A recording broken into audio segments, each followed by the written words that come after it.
won't see the backdoor in login.c, but if you look at source code of the compiler, then you still see the backdoor.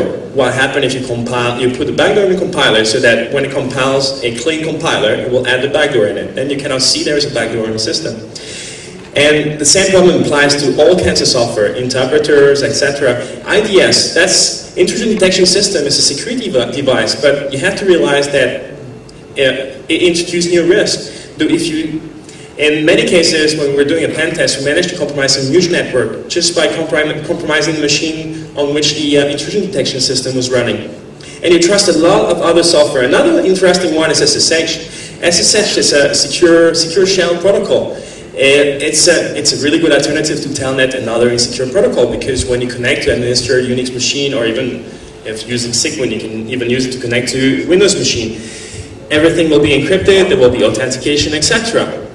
In the mid-90s, some security researcher found a flaw that theoretically could introduce a man-in-the-middle attack. So they provided a patch, the patch was accepted, and every single installation of SSH upgraded the next version. And what they didn't realize is that that patch introduces security vulnerability, the famous CRC32 DOS attack, that rendered every installation from 96? It's about 96. About 96, 97, I wanted to check. Until 2000, every installation of SSH were vulnerable to remote attack. Of course, not everyone had an exploit, but if I remember well, in TISO, we had the exploit for maybe 6 months, while people were still saying that the attack was not possible, was not exploitable. And then you trust mail clients, etc. That's a big problem we see at our customers. They spend a lot of money protecting the data center, the disaster recovery center, the core application, but they don't spend any money protecting the people that have legitimate access to it. So what happens if there's a vulnerability in the mail client of your system administrator or the people or your branch manager? Well, your whole network is compromised. You've probably seen Fabrice Mary talk, and you just need access to the application to do nasty things. Don't even need to hack it. Games. Who plays here World of Warcraft, for example? I mean, see, oh, come on. You're not the only one who plays World of Warcraft. Come on, guys. I know there's at least who plays WOW? Who plays EVE Online? Let's see it. Who plays EVE Online or WOW? You know, like if you take World of Warcraft, for example, that software, they try to prevent cheaters from abusing the server. It's an online game. People play with thousands of other peoples. And so they implemented a bunch of spyware tools, and they look at everything you're doing on your machine and everything. They don't really respect your privacy, but as long as you want to play the game, you have to accept that. Now, core banking system. I did a talk 2 years ago about that, and it was quite interesting. We did a security assessment for AS400 core banking system, and we found a lot of problems. And a lot of problems were not located at the client, because most everything was outsourced to the vendors. To some IT outsourcing company that was managing the system, to IBM, and what we found was really interesting is that while we were doing the security assessment, there were people in development that were trying to erase loan files. So they just opened an account at the bank, asked for a loan, and after they tried to erase the loan. Also, what was funny is that some people tried to affect the Forex exchange rate by the Treasury Department was in another building. So if the network was too slow, then the Treasury Department won't be able to update the Forex rate in the core banking system. There was a lot of problems like that. One problem that we noticed also, that was funny, is that the developers, the vendor, had access to the production environment. And that, I mean, not only the developers and the vendor should not have access to production, they should have access only to development. And you have people in QA doing testing, and actually the people in QA, they only did the user acceptance test, they didn't look at the security or anything, so the developer could introduce backdoor in the production environment. But also, they had access to production. What was funny is that every time, like the National Bank or the auditors from the Big Four, or even us, told them that they had to cut access to the production environment, then the balance of the accounts didn't match anymore. When we ask why, they say, oh, there's some bugs in the core banking software. If we don't have access to production, we cannot fix the data. So because the application was faulty, they had to fix the data manually on the production system. And this is not an isolated case. Actually, most of the people that are using Silver Lake, they have similar problem. This is just another example. A lot of people in our company use Mac machines. There's not a lot of software for doing like CRM. So a few months ago, we evaluated a software called Daylight for customer relation management. And called Daylight. Daylight is a really nice piece of software. Actually, we're quite happy with the features it has and everything. But when we look at the security, we're a bit disappointed. They use another vendor to take care of that database backend, and the vendor is called Openbase. So why Openbase, not MySQL, not Postgres, or some other more popular database? I think they chose Openbase because the user interface is really nice. It has like really nice management menu and everything. The problem is that, and actually there's a small, this is a quote from their website. They say, enhance security. Openbase SQL has undergone a security audit that has led to improvement security in Openbase 9.0. And when we were flying back with Fabrice and Radit, we were flying back from Surabaya. And I don't know, maybe we were bored. We took a look at the security of Openbase and just see. This is I could do a demo. This is OpenISQL. It's the equivalent of the MySQL client or SQL Plus and Oracle. It lets you connect to the database directly without passing through the application. And this is remote vulnerability. You see dash login. You just replace it with a simple SQL injection. Quote or 1=1 semicolon and password, you just put anything and you have access to the slide. Just as a disclaimer, we did email Daylight several times about this vulnerability with zero reply. And no answer. So this is sort of a 0 day, but we have notified them. We tried responsible disclosure and it didn't work. So you only attempt so much. So see, LAMP security only in the underlying database gives us access to Daylight username and password, and then you just have to do a select password from the user, and you get all the clear text password from the Daylight database. The second password, by the way, is not a very good password, so just... That's a Gmail. Thanks, Jim. Let's go into the second one. This is a case study about financial consultants. I'd like to talk about this for a bit. First of all, let's talk about a little bit of a disclaimer here. See, Anthony and my talk are essentially about real-world scenarios for hacking trust, and I would suggest that you not try this yourself because you get in a bit of trouble. The reason that we know about them is because that they did get in a bit of trouble. But essentially, let's go ahead and look at this. You see, the issue is that computers and the internet are where the term, at least, pardon me for my ignorance if I'm wrong, but I believe it's where the term hacking evolved and came from. The issue is that this is not completely the case. You see, anything can be hacked, and when I say anything, I mean absolutely anything. You see, computers and the internet are merely a tool to be used. Indeed. As Anthony informs me, hacking used to mean cutting things in pieces, so it's not necessarily breaking into computers. So you can hack anything. You can hack someone's trust. You can hack their bank. You can hack their car, for God's sakes. You can hack anything you like. So let's start off with a couple of examples of maybe a bit different than Anthony's slide. Let's start with stockbrokers. Now.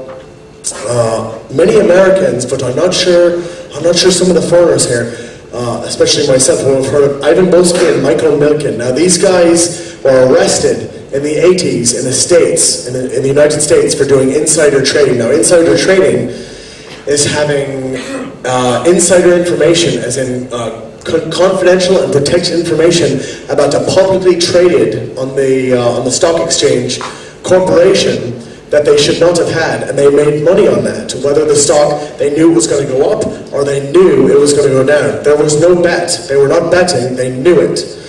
Now, these two gentlemen, especially Ivan Boesky particularly, they were not, that is one circle of trust. So you entrust them with your money, and then all of a sudden they get arrested, right? Well, that's not the end of it, folks. You see, they had quite a large circle of trust. Arthur Andersen, for that matter. Has anybody ever heard of the Big Five? The Big Five accounting firms, yes? They're not the Big Five anymore because of this. Excuse me, because of something that happened after this. But this is one of the reasons that the government started scrutinizing this. The SEC, it's called, the American government. This specifically is called Arthur Andersen and PwC, PricewaterhouseCoopers, are accounting firms that help these two brokers, Ivan Boesky and Michael Milken. There he is right there, Ivan Boesky. They help them shred various documents that would lead to either A, they had insider information, or B, that they were insiders in general. Like, you can't trade on a stock if you're an executive. So therefore, they hacked everybody's trust that was even connected with the company. You could be a computer consultant, minding your own business, and you say one day, hey, this company's pretty good, I like them, and you invest your money in them. All of a sudden, your trust is violated by a man that you have no idea about, that you've never heard of before, that you've had no contact with, and he's violated your trust because you entrusted in a system which at this point in time was flawed. Let's go to the reverse scenario, a stockbroker. Now, a stockbroker is a gentleman who invests your money for you in a particular stock. Now, this is quite interesting. How do you invest in a stock? Do you think that you walk up there and write a check to this gentleman so that you can invest money with him? You don't. You call him up and you say, I'd like today, and this is just for sake of argument, I'd like to buy 500 shares of company X, right? Technically, you haven't bought anything. The company that you're investing with, be it BCA or Morgan Stanley or Bank of Malaysia, any of these places that have trading on the international markets, any of these places, they're on the line, not you. They're on the line, not you. You buy these stocks up and they say, okay, no problem. So they buy these stocks up, and let's say the stock goes down and you're like, well, forget about that, I don't want to do that. These guys have taken my money and they solicited me out of it, and I don't want to pay. They did this without my permission. Guess what happens, guys? It's not your money on the line anymore. It's their money.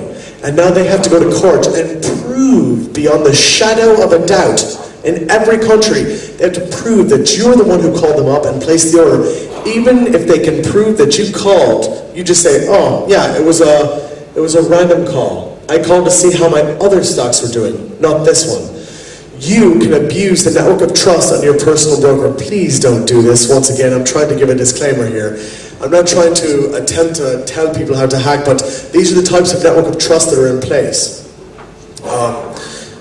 So this is quite an issue. Now let's go to accountants and CFOs. I'll be reasonably brief on this one, because everyone knows about this.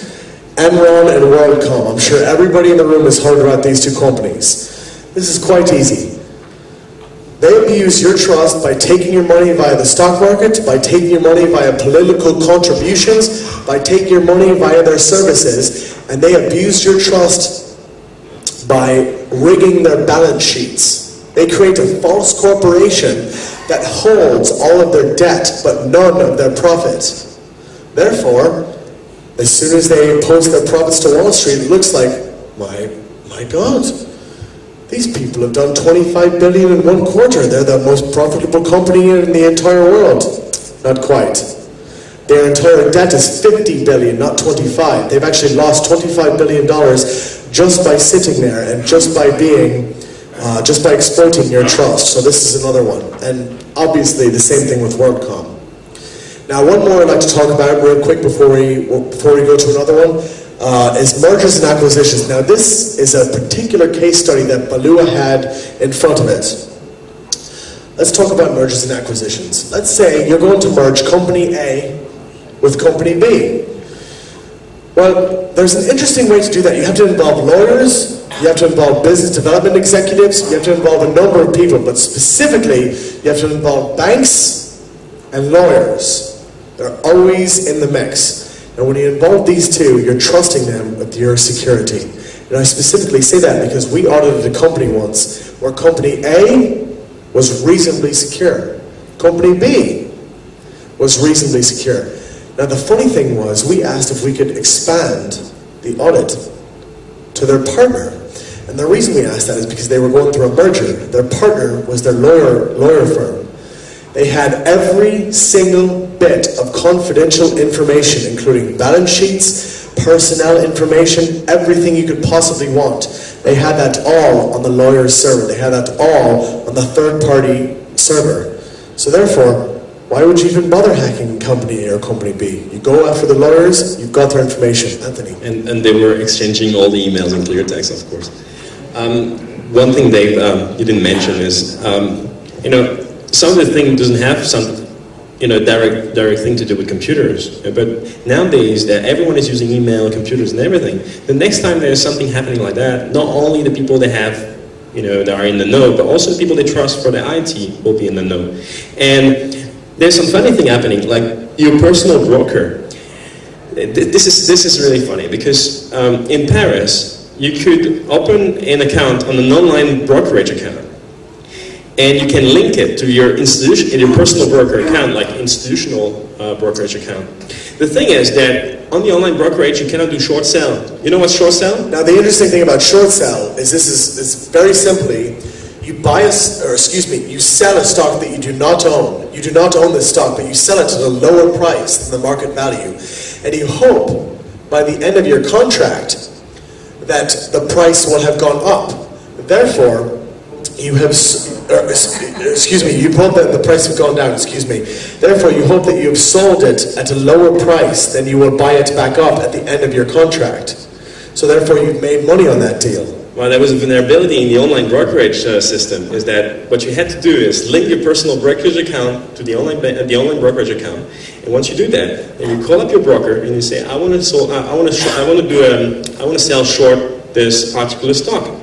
And you sell 2 million euro of a particular stock. You don't need to have the money, because at the end of the month, you just buy the stock and you pay the difference. Maybe you lose a little bit, maybe you win a little bit. But the risk is low for the broker. What happened is that on the online brokerage account, your account has been credited to 2 million euro. They don't know how to compensate for negative balances when you sell short. So when it comes over to your online account, they say, oh, no problem. He sold 2 million shares worth of stock. No, I sold 2 million shares worth of, 2 million euro worth of stock short. But the developers of the stock, the developers of the software did not understand that. So when we sold it short, you have 2 million worth of credit that you can now do anything you like with. The next case study is the telcos, the telecommunication companies. The first end-to-end frame relay link. This is a funny story. We had this client that was telling us that they were using a lot of telcos to connect the branches to the headquarters. And we told them to say, it will be interesting to, if we cannot put them in the scope of work for the pen test and the security assessment, at least we should interview them. Sometimes just talking to the person, you can discover funny things. And in that case, it was really funny because the telco showed us a list of, I think, six frame relay link. And they say, oh, you don't have to worry, there's no IP, it's just layer 2, nothing to worry about. I say, can you do a diagram? So he does a diagram, and you see a frame relay link, then there's a big cloud, and then there's another frame relay link. And I say, what's in the cloud? And they say, oh, it's frame relay. And I say, okay. And how do you connect from that frame relay link to the cloud? And they say, oh, we use a Nortel NAP. Okay, fine. How do you administer the Nortel NAP? Oh, we use Telnet. So they're not using IP. That's one of the problems. Then I say, are you sure you're using frame relay? And they say, yes. I say, are you sure? Sure as a man who shoots things knows he stepped in the turd? And they say, what? I say, are you sure it's frame relay? And they say, no, actually this link is not frame relay, it's microwave. And it's a 3.3 gigahertz link. I say, okay. And the more they dig up, the more you find. Then we interview another telco, and then, well, do we have the? Oh, it's in the other slide. VSAT network. Everyone's seen Jim and Red talk on VSAT network. VSAT is trusted. It's not trusted because it's secure. It's trusted because they think it's too expensive to hack. Because you have to buy $2,000 worth of equipment. Which, if you saw their talk, you know that's not quite true, especially in the developing countries. Yeah, we didn't have to buy $2,000 of equipment. We just had to buy a bankrupt ISP for $1. And $1 US. You hear that? $1. Why? Sure. Why many banks all over Asia use VSAT in clear text? Anyone's been to Bali? Can I see a show of hands? Anyone been to Bali? Bali hands? Bali? Up. There you go. Okay. If you go to Bali, you will see every ATM has a satellite dish on the roof of the booth. The ATM sits in the booth and there's a nice little satellite dish. Most of the traffic is going to be in clear text. They use clear text over fiber, they use clear text over LAN, they use clear text everywhere. But why do they use clear text over a broadcast network? And the problem is similar with wireless, we're going to see in the next slides. They use no encryption because the added latency on a VSAT link is quite high. Instead of getting between 5 and 350 milliseconds, you get a latency of 600 milliseconds to 900 milliseconds. And most of the network in place, they will use like TFO as a transport. What does it stand for? It's an optimization of the transport, for example, TCP acceleration, big binary increase congestion. They will tweak the packets, they will tweak the TCP header to make it faster, or on the other hand, they will do transparent proxying. They do a lot of things to mitigate the problem of packet loss and added latency. The problem is as soon as you use IPsec or a similar encryption scheme, the TCP header is encrypted and you get all the problem you had at the beginning that you were compensating. So between a drop in performance of 60% and 80%, the customers, they prefer performance. Especially when it's ATM transaction. Everyone, they don't want packet loss, they want fast connection, they want the guy to withdraw the money and they get a commission. So most people don't use encryption over VSAT. There was a comment in the Wall Street Journal after Jim gave a speech 2 weeks ago for the first time. There was an article in the Wall Street Journal, and one consultant, I wouldn't say he's stupid, but maybe he's misinformed. He said, "Oh, that's only worked with old satellite system." I can tell you it works with most systems, not only satellite. Then you have the effect of convergence. That bullet point was called opening up the telcos. A long time ago, the telcos, like Emmanuel Gade said in his talk, telcos, banks, used to be closed environment. It was, closed documentation, closed network, closed protocols. But recently, with all the GSM, the SMS, they had to open up. They had to connect together. So now the telco used to be a closed environment. They had to connect to the bank. And for SMS banking, value-added. Do you know how many, like a typical telco, how many partners they have for value-added services like ringtone services and things like that in Europe, even port? They have over 900 partners. Also trusting the backbone. We saw earlier that most of the banks, they use clear text over any kind of network, even broadcast network like VSAT and wireless. So we had this interesting security assessment, and we found a wireless link that was broadcasting ATM transaction in clear text. See? I don't know if you speak Indonesian.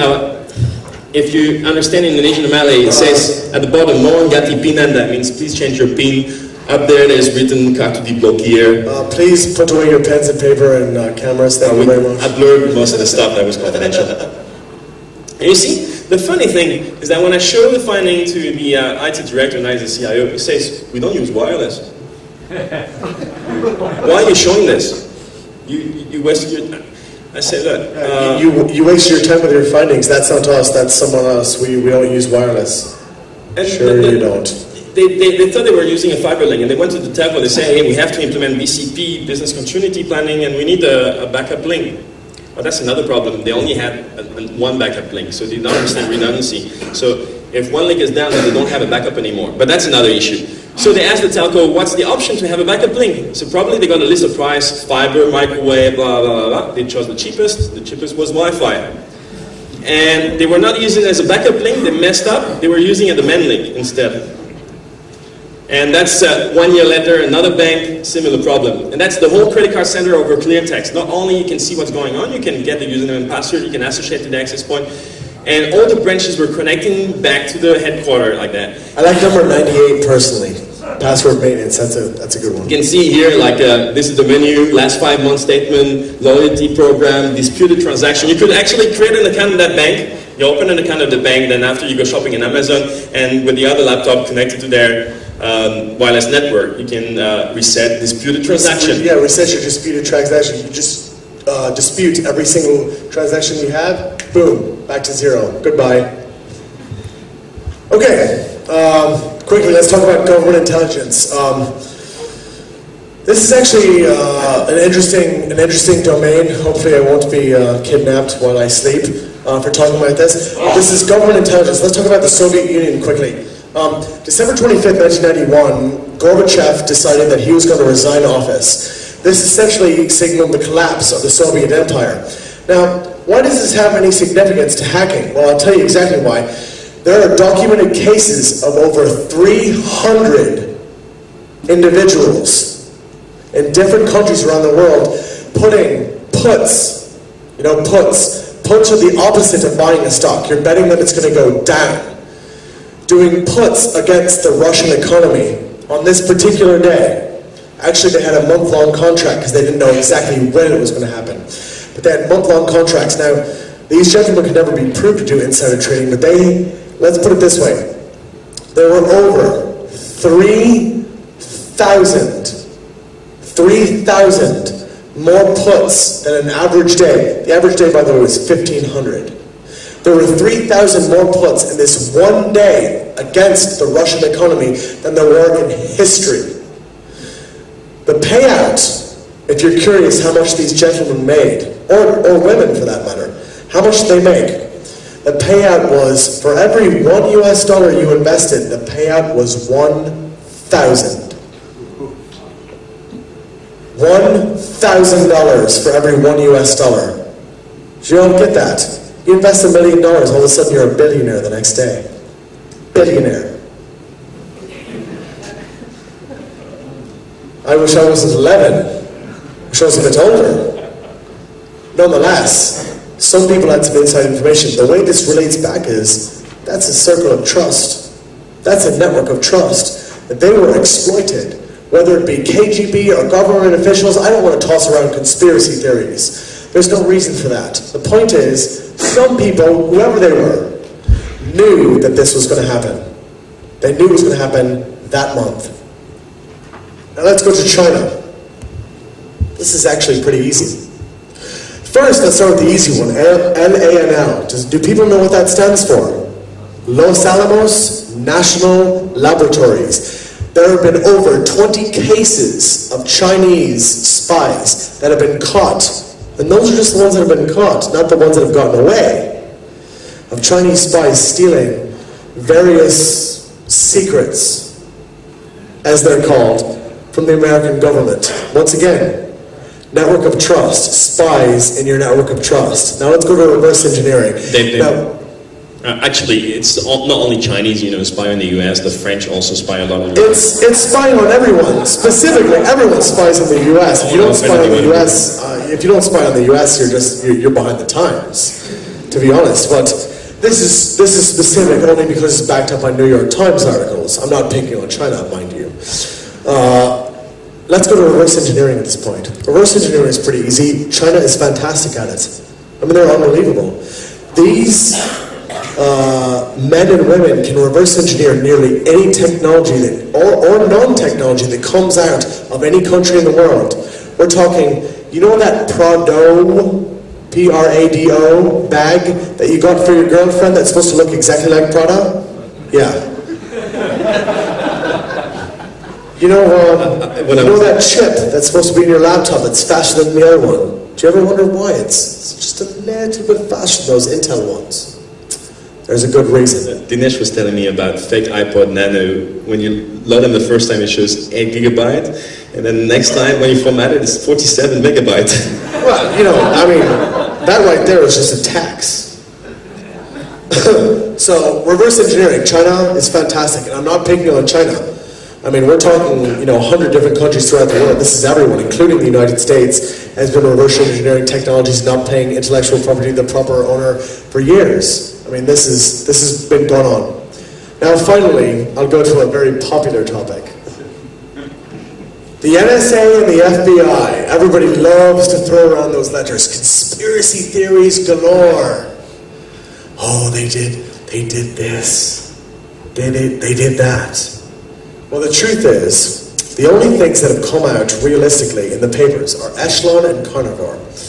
First, let's talk about Carnivore, which is the FBI's program, which supposedly sniffs all of the clear text email on the internet and archives it and looks for things like bomb, Al-Qaeda, Babelsat. Yeah, things of this nature. You know, things that people term naughty terms. These are naughty. You're not supposed to say them.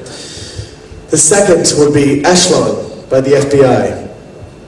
Well, this is supposed to sniff all traffic, regardless of network. Excuse me, the NSA, you're correct.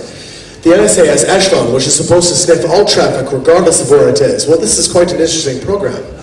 You see, the reason I bring up the NSA and the FBI, to be perfectly honest, although I'm probably in the minority here, I really don't believe they have malintentions. I don't believe they have malice in their heart when they set up these programs.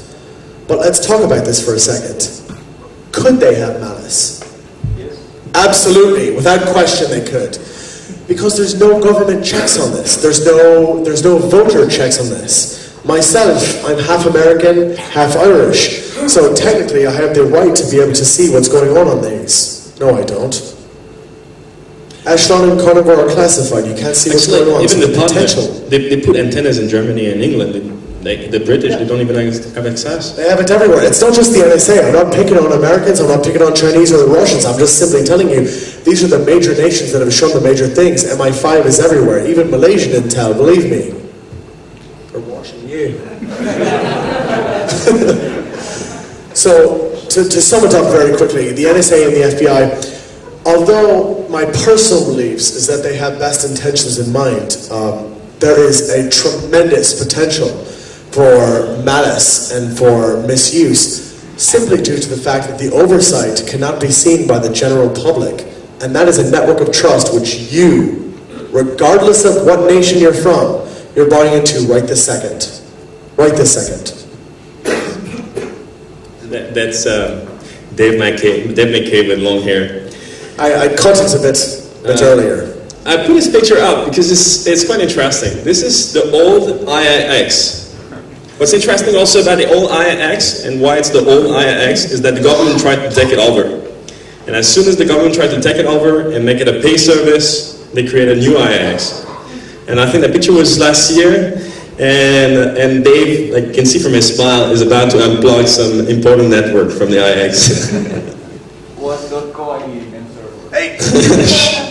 It's because Jim spoiled for us. No names, please. It was a reasonably important .name server. .co.id. So our next case study is Internet Service Provider. So Internet Service Provider is, everyone saw Bruce Nair talk on the webcast. He was talking about third parties and externalities, and I like Bruce Nair, not only because he always mentioned me in his books, but we agree on many things. So the problem with the ISP is that if you talk to your client and you ask them, say who's responsible for your mail server and the ISP, who's responsible for the security, and they say the ISP. Then you go to the ISP and you interview the people in charge there and you ask them, who's responsible for the security of your mail server and the mail of your client and everything? And they will say the client. Then you go back to the client and say, do you have a username and password on the mail server? Can you control? Do you have configuration file? They don't. And so the ISP assumes that the client is responsible, but it cannot be responsible for things that are not under its control. And that's a big problem. And we're going to see there's a lot of a trust in the internet infrastructure. Like we did a pen test for an online banking system, and the first thing we do when we do some profiling is we take a look at the network of trust. We try to see the weakest link. Again, there's an error. And here, the weakest link was the domain name. So I said the domain name was registered at register.com, and the email address was a local ISP. What I did, I went to the accountant, asked him his driving license, took his driving license, went to a graphic designer, and said, okay, can you change the name to this name, the name that was listed on the who is entry. and then use the fax, send a fax to the ISP, reset the password, and then went to register.com, click I forgot my password, retrieve the mail from register.com, and then I could log in on register.com and I took over the domain. What's the impact? And the impact is that I could reroute the traffic to the main website to anywhere I wanted. I could also hijack an email I wanted. And that was really easy. I just had to send a fax. It took 5 minutes. After the lawyer from the ISP went to me and asked me to sign a letter, I won't do it again. I told him whatever. And just another anecdote. In '94, Dave McKay, how old were you in '94? 14. And when he was 14, he registered mastercard.com. And it was completely legitimate. They took it away from him. They gave him $10. But they did. I had it for about 4 months, mastercard.com, and it was interesting. So the point is not that I registered mastercard.com. It's essentially what Anthony's trying to say by the internet service provider is essentially the trust that you have. Like, let's say, for example, in the brand name, you connect to brandname.com. Exactly. And then, it could be owned by anyone. Let's say I had been a proper web designer, which, by the way, I am not. I am artistically your website is ugly. Horrendous, if you can say that. I'm just a bad artist. But nonetheless, let's say I had been a good one. Had I designed a proper website for MasterCard, it would have been reasonably terrible for the website. And I had it legitimately. I mean, I paid for the domain, registered my name, and it was interesting. Next example is hacking the ISP. We did an assignment for a private bank, and it was a bit difficult because at the time not everyone was using internet a lot. They didn't even have a website. They only were using internet for email. The only machine they had was a mail server running Qmail and only one port open, port 25. So how do we hack it? So we called the client and we say, look, you have to be realistic. If I'm a hacker, I'm not going to try to hack Qmail. And I don't know if you know, but it's a mail server, and up to now, unless there's some 0-day that are being traded in the black market. It's been around since what? 1996. 96. I no think 0-day. I think there's no remote vulnerability for Qmail. So we were stuck. So we asked our client, I say, hey, you have to call the ISP, tell them that they have to be included in the scope of work. And it was quite a sensitive bank, and they were related to the ISP. And they accepted, so we hacked the ISP, we hacked the machine used by the admin, we had all the Cisco configuration files, we controlled their TFTP server, we changed the configuration, and I wrote a small program that will let you create a tunnel on the Cisco router and reroute all the traffic that matched particular access links using a route map, and then hijack all the mail. What's funny is the reaction of the ISP when we did that. The first time, they thought the router was faulty. They just replaced it. The second time, they covered up everything. And they say, oh, it's an insider doing the work. Because I was rerouting the traffic to a machine compromised on their network, and they thought it was an insider. So we're going to be short on time. We're going to pass to the next example. We're talking about MPLS. MPLS stands for multi-protocol level switching MPLS. Why I mentioned this is when I was interviewing one of my client, ISP, my client was trying to convince me that MPLS was secure. And say, look, this is a VPN, it's private. You cannot ping or access the other customers. The MPLS was designed, to provide, like rapid rollouts, scalability features, and things that providers can offer really easily to the customers for intranet, extranet, VPN services. The problem is that everything security, like confidential integrity, was completely optional. And actually the way it was managed was completely wrong. When I talked to the guys from the NOC, I say, how do you manage the MPLS? They say, oh, we connect to it. How do you connect? Telnet. I say, how do you connect to the local network? Or sometimes Ethernet, sometimes wireless. And how do you connect to the wireless network? Do you use WEP or WPA? Clear text. I said, do you realize, I say, yeah, but we don't broadcast the SSID. I said, do you realize that I can... That's a security measure. Oh, and they use MAC filtering. I said, do you realize that I can sit in your parking lot and sniff everything? Which he did. Yeah. And so, we realized that live demo was a bit popular, so we had a live demo. I mean, can I see a show of hands who's staying in this hotel? Who's staying in the hotel? Come on, get the hands up. Let's see it. Don't lie. Okay. Up, up, up. All right, so we've got about, what, 20 people in the audience? Okay, nice, tank. That's good. So I hope I'm not going to do Bill Gates and the demo is going to work. By the way, that picture is interesting. This is the new, you see this is the size of a person. This is the new anti-riot truck in Jakarta. That's why the coup in Thailand is really common, because they ordered a few of them months ago. They did. Typically speaking, you don't mess with the riot trucks. But should I do the audience? Wait a second. Anyone from the police in the room? Seriously, no, I'm not joking. This is not funny. I don't want to get arrested. Okay, can you keep a secret? Yeah, let's go. Look, this is room 1001. Boom. Room 1003, built to the west end. Room Mr. Joey Choi. Come on, let's keep going. Let's hear it. Alright, let's talk about this. This is a classic example of network of trust. Please don't pay attention to me. Just keep focusing on there and watch when your name pops up. Essentially, this, ladies and gentlemen, is the user list. This is a classic example of network of trust. Do you trust the Westin? Well, of course you do. You're staying here. It's one of the best hotels in Malaysia. It's one of the best hotels, and the Westin is world regarded as a fantastic hotel. However, they apparently don't trust someone who's completely trustable, according to Mr. William Burton. And various other type of people. If we get to 37, that would be me. I'd like to get to, can we get to the 16 so we can show where Dylan is staying? Yeah, let's see, let's grab for Dylan. Come on. There we go. Yeah, 16. So if anybody has a problem with the conference, you can just go ahead and go to 1616, and you'll go ahead and see Dylan, and he'll be staying there tonight. And if there are girls in the audience, this is another interesting room.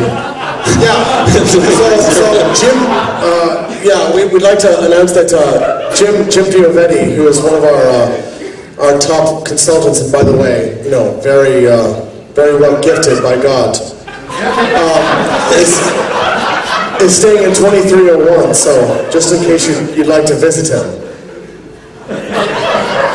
Now, what's funny is that the ISP that this hotel is using. The problem is not only from the ISP. The hotel trusts an ISP. The ISP trusts a software vendor, and that software vendor is.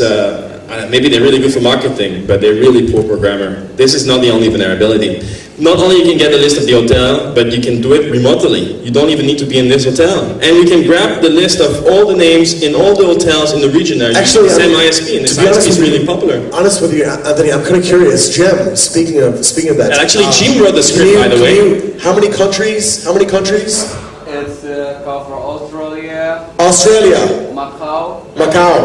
Some countries in the Middle East. Various countries in the Middle East. All the countries in the ASEAN region. Asian region. Hong Kong. How many? Just give me a rough guess about how many hotels. What would you say? No.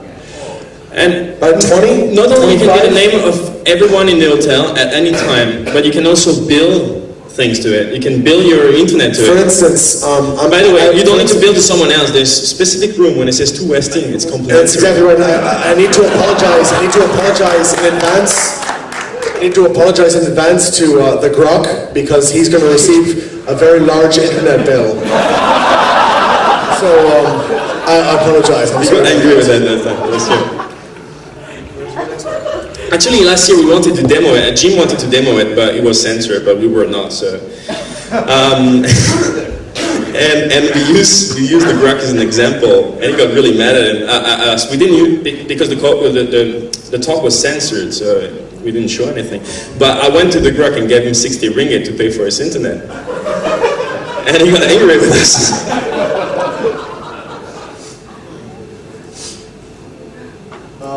I want to switch back. Oh, just press it.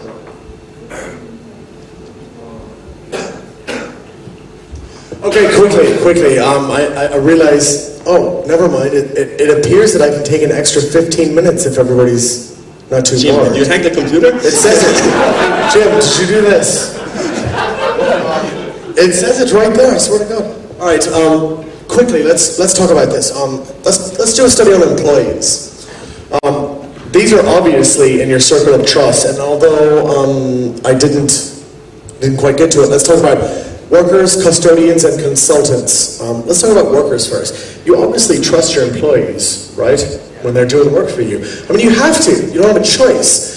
Even if you restrict their access to various information, it doesn't mean you've restricted their access to the inside. You essentially can't. Even restricting networks from various people, it's an arduous task. So restricting employees is incredibly difficult. Custodians. Now, custodians are janitors. Let's talk about this for a second. Now these... Sorry, you have to mention IT custodians. You know, people from the IT department. After this. Because there's a difference between IT custodians and regular ones. Custodians are janitors. The people who sweep up. Now you don't think much about them, right? There's a saying that I learned when I visited America, and that says that the man with the most keys on his ring is the most important man in the company. Well, now technically this is actually true. This custodian, this man, who you think has a lower education, probably he's not very bright, he may be a very nice gentleman, but probably not the brightest guy in the room. This guy has every key to every room in the entire office, probably the head janitor.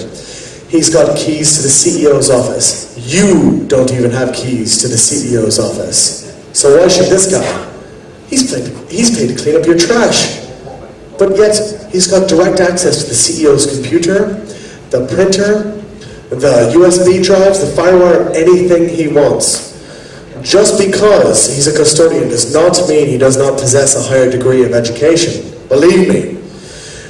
Anthony and I myself have met taxi drivers with engineering degrees. I have an engineering degree, and this guy was smarter than I was. And he was driving me around. I was saying to myself,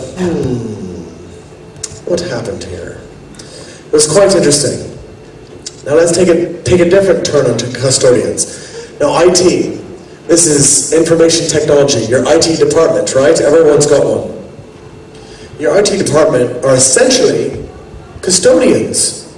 They clean up crap, right? They clean up after everyone else. When someone makes a mistake, IT goes and fixes it. Whether it be engineering, it be sales, marketing, I forgot my password, my key's gone, the dog ate my computer, whatever it is.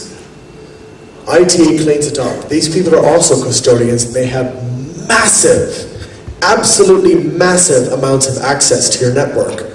More than your CEO does. Your CEO doesn't know how to get into the sales computers, does he? Nope. Your CEO doesn't know how to get into marketing, does he? He doesn't even know what the hell an IP address is. What is an IP address? All I care about is the bottom line. Of course he does. That's what he's paid for. But not IT department. IT department is there to be the custodians of the internet and your intranet. Let's go to the next one. Government. Let's talk about background checks very quickly. I promise I'll be brief, even though I lied before. Background checks. A lot of governments put a lot of stock in these. It still says that we have an extra 15 minutes? That's a long... That is the longest 15 minutes I believe I have ever seen in my life. Which is alright. Oh wait, they're editing it. I can see that. I can see the mouse moving. Here it goes. Here it goes. They're cutting it. Not. Wait, keep going. Not. No. Come on. Maybe. I'll do my best. Let's talk about background checks very quickly. Background checks are very interesting because governments place a lot of stock in these. They check your background. Have you ever been arrested for a felony in your country? Have you ever had any problems with creditors? You know, like credit cards and banks and things of that nature? The issue, oh, and have you ever had any military service? That's what they look for. Well, here's a question. What if you decide that you really love poker, or mahjong, or anything of that nature, and all of a sudden, 2 months after working for 10 solid years for a company, you decide, I'm going to take this game up because I'm very smart and I can win. And you lose 50,000 euro, or US, or whatever. 50,000 is a lot regardless. Not in Indonesia, but everywhere else. That's only 5 US in Indonesia. You lose a lot of money, let's just put it that way. Now, can you trust this person anymore? This person's worked for you for 10 years, people. This person has brought in the biggest accounts. This person has had dinner with you and your family and your children for years. But all of a sudden, they've decided that they're going to take up a game which they've lost a tremendous amount of money. They're in your circle of trust. This is someone that you would never not trust. Now, can you trust this person anymore? Especially in the government. Can you trust them? Maybe not. Maybe, but maybe not. It's an excellent question, and the 2 more I'll go through, even though I haven't been quick at all. Now it says 10 minutes. Let's go through households real quick. You trust these people with your children. I don't know how many people have children in the audience. Anthony does. I do not. Thank God. But nonetheless, a lot of people do in the audience. Guys and girls, you're trusting these people with your heart and soul. You know I'm telling the truth. Your children are trusted with people that you have not done proper checks with. People that go through government information that know the length of an engine on a submarine. Do you care how big an engine is on a submarine? No. Is it vital to national security? Not really. But are your children vital to your security? Absolutely, without question. And maybe you look over the resume. Maybe you make a call or two. Is this person who they say there? Yeah, they were pretty good. They didn't kill my children, thanks. Oh, okay, great. Well, he didn't kill the other person's children, he won't kill mine. It's a difficult circle of trust. And finally, hackers. Let's go into hackers. Now, this is an interesting one. Anthony and I have had a talk about this. We've had a debate about this for months. Now, personally, I'm an Irishman. Saya orang Irlandia.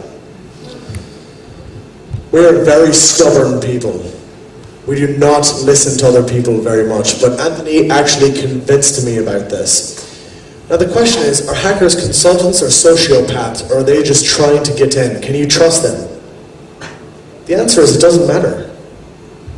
It doesn't make a difference. It doesn't make one difference whether you can trust a hacker. Do you know why? Because if you hire me to hack into your network, at the very minimum, you know my real name and you've got to contract with me to be able to do that. With anyone else, especially when you don't have a contract with them, they want to break into you just for fun. Why not? They don't need to sign a contract. They don't need to sign a contract. That comes up every time we meet a new customer or a prospect. We say, "Can we trust you? Yeah, you know, you have a hacking background." They don't need to trust us. You know, it's just that the problem comes from the people they trust, not the people they don't trust. Exactly. And I don't need to sign a contract to hack someone.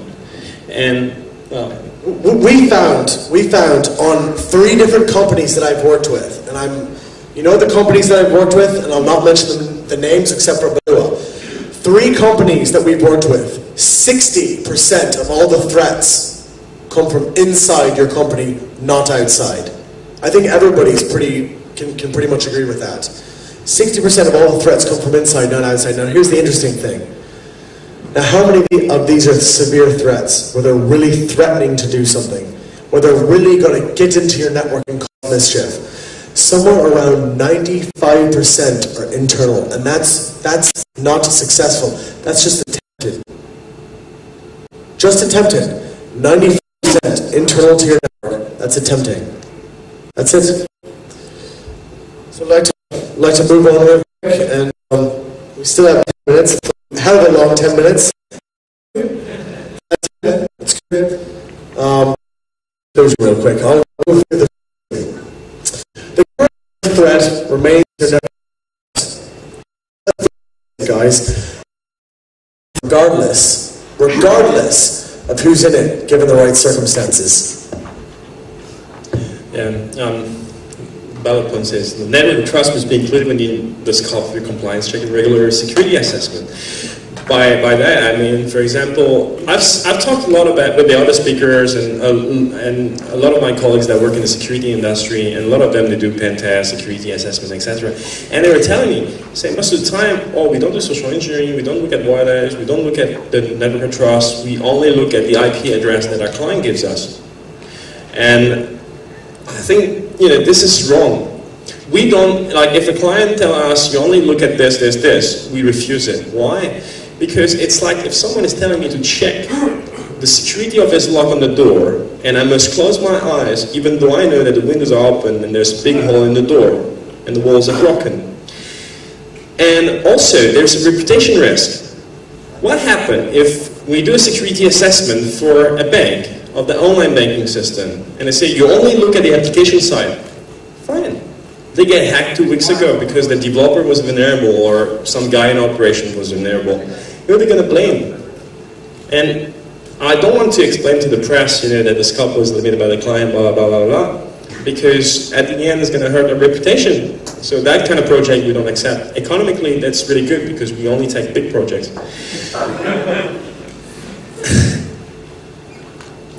And finally, trust and mistrust is a vicious circle. We were talking about using that as a title for the presentation. And after we did a dry run last night, we were like, you know, we talk about not trusting people and everything, but you know, we have to trust each other. We're doing business together. And actually, it's not really trust. It's understanding. I understand David. I know what he's capable of. I try to understand how he works, and Dave does the same. But it's not 100% trust. Maybe we'll meet, you know, a crazy girlfriend, marry her, and then he won't be the same anymore. Or, you know, maybe the secret services, you know, they kidnap my children and my wife, you know, and I'm not a trustworthy person anymore. You know, so what's important is to understand the people around you. Don't trust them. Try to understand them. Try to understand, you know, what is the impact of your vendors on your security. Again, like Bruce Neer said, you have to look at the side effect, you know. So, quickly, and I honest to God hope I don't offend anyone with this, but this is the best example I could come up with. I apologize. My mind's only on two things, remember? I'm Irish, so just bear with me. Mistrust and trust is a vicious circle. You know what the best example of this is, to be honest with you? Sexual relationships. Hey! Now come on. Bear with me for a second. Just 1 second, then you can laugh. When you sleep with anyone, you're trusting them, right? But wait a minute. You're not only trusting them, you're actually doing a connection of trust. They're trusting everyone that you have ever trusted, and you're trusting everyone that they have ever trusted. So it's actually quite an interesting thing, and it gets pretty nasty when you start to think about it correctly. We saw the impact in the 70s. Yeah. People say that, like, the herpes epidemic in America was caused by the Woodstock concerts. Hey, that's true. There were 300,000 hippies at that concert. Free love, free passion, free will. Do you know what that gets you? That gets you a hell of a lot of trust, people. A hell of a lot of trust. You trust that person. Oh, hey, how you doing? It's not only about disease and everything. And then it gets you this one as well. Hey, how are you? I mean, let me tell you something. If you travel that is some sticky trust. Be careful of psycho women. There are also the French women. I think Anthony wants to speak about that for a second. No, it's fine. Maybe not. I was a bitten man. Any question? So does anybody have any questions? We'd love to hear Please, in the black shirt right there, stand up, yell it out. Can you upgrade me to an executive suite? To an executive suite. Yeah, how much are you paying in ringgit again? I'm just kind of curious.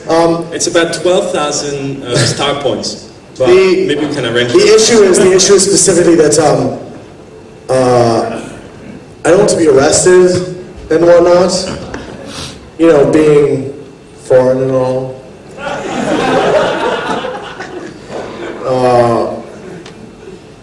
Yeah. I just thought I'd not be arrested. We could, but and I'm sure you're a fantastic person, but if you want to come to St. Anthony's, I'm sure he'd be more than happy to host you on the couch. We have a bottle of vodka. I already have a boyfriend.